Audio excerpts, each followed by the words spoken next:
नमस्कार, public news times channel Shimla में आपका स्वागत है। हिमाचल पथ परिवहन कर्मचारी संयुक्त समन्वय समिति के पदाधिकारियों ने आज सोमवार दोपहर पुराना बस स्टैंड HRTC शिमला में एक प्रेस वार्ता को संबोधित किया। इस प्रेस वार्ता को मानसिंह एवं खिमेंद्र गुप्ता, सचिव परिवहन कर्मचारी संयुक्त समन्वय समिति ने संबोधित किया। बहुत बहुत थैंक्स करना चाहूँगा माननीय मुख्यमंत्री महोदय जी का, माननीय डिप्टी CM महोदय जी का, माननीय MD महोदय जी का। इन्हीं शब्दों के साथ जय हिंद, जय भारत, जय हिमाचल। तो आपके आंदोलन का क्या होगा? हमारा आंदोलन हमारे लगभग सारी मांगों को मान लिया गया है।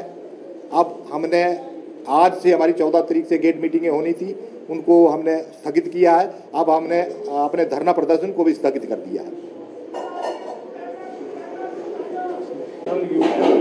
नमस्कार। आज आपकी प्रबंधन के साथ बैठक हुई थी, किस तरह की वार्ता असफल रही और आपका आंदोलन का क्या होगा? नमस्कार, मैं Mansingh Thakur, joint coordination committee अध्यक्ष HRTC। सर्वप्रथम मैं धन्यवाद करना चाहूँगा मीडिया के सभी बंधुओं का कि समय समय पर हमारी मांगों को सरकार व प्रबंधन के पास पहुँचाते हैं, उनका मैं धन्यवाद करता हूँ।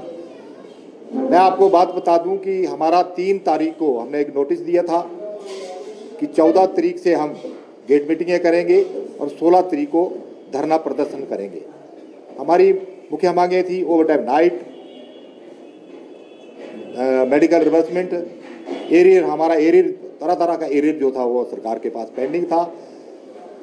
तो 12 अक्टूबर को HRTC की स्वर्ण जयंती के अवसर पर माननीय मुख्यमंत्री महोदय जी ने तकरीबन हमारी सभी मांगों को मान लिया है।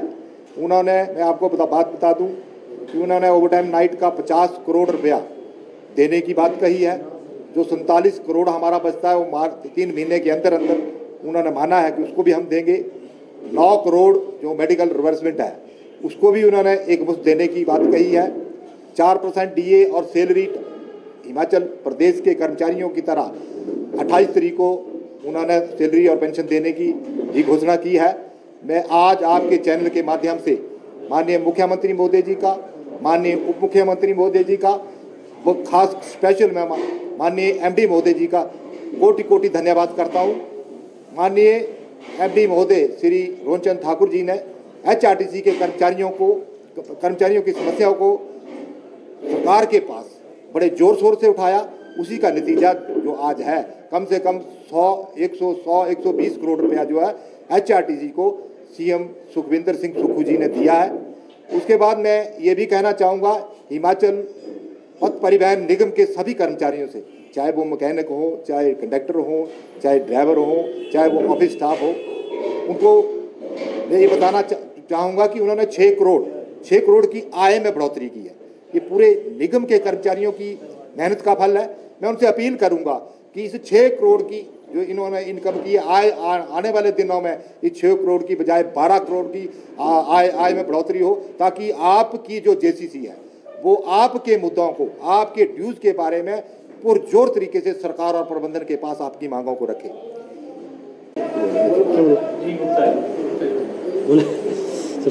धन्यवाद साथियों, आपका सभी का धन्यवाद। जैसे कि अभी अध्यक्ष महोदय ने कहा है, विस्तृत रूप से कहा है, और 3 तारीख को हमारा नोटिस गया था प्रबंधन को, और आज उस नोटिस पे माननीय प्रबंधन निदेशक महोदय ने हमारी बैठक बुलाई थी। और उस बैठक में जो 12 तारीख के जो स्वर्ण जयंती समारोह के उपलक्ष्य में माननीय मुख्यमंत्री महोदय ने अनाउंसमेंट की थी, और उस पर क्या आगे की कार्रवाई प्रबंधन की ओर से होगी उस पर उन्होंने अवगत कराया है।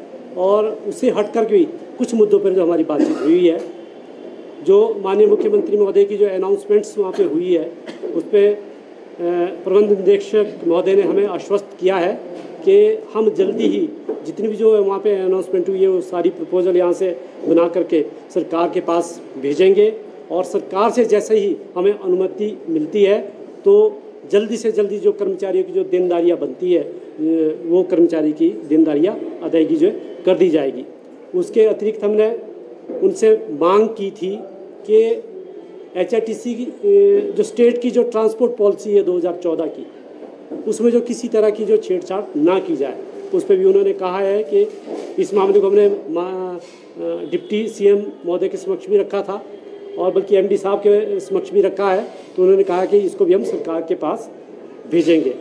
और उसके बाद हमने मामला उठाया था कि परिचालकों की वेतन विसंगति का, उस पर भी उन्होंने कहा है कि इस मैटर को फिर दोबारा से इसको परसू किया जाएगा सरकार के समक्ष, फिर इसको दोबारा से भेजा जाएगा।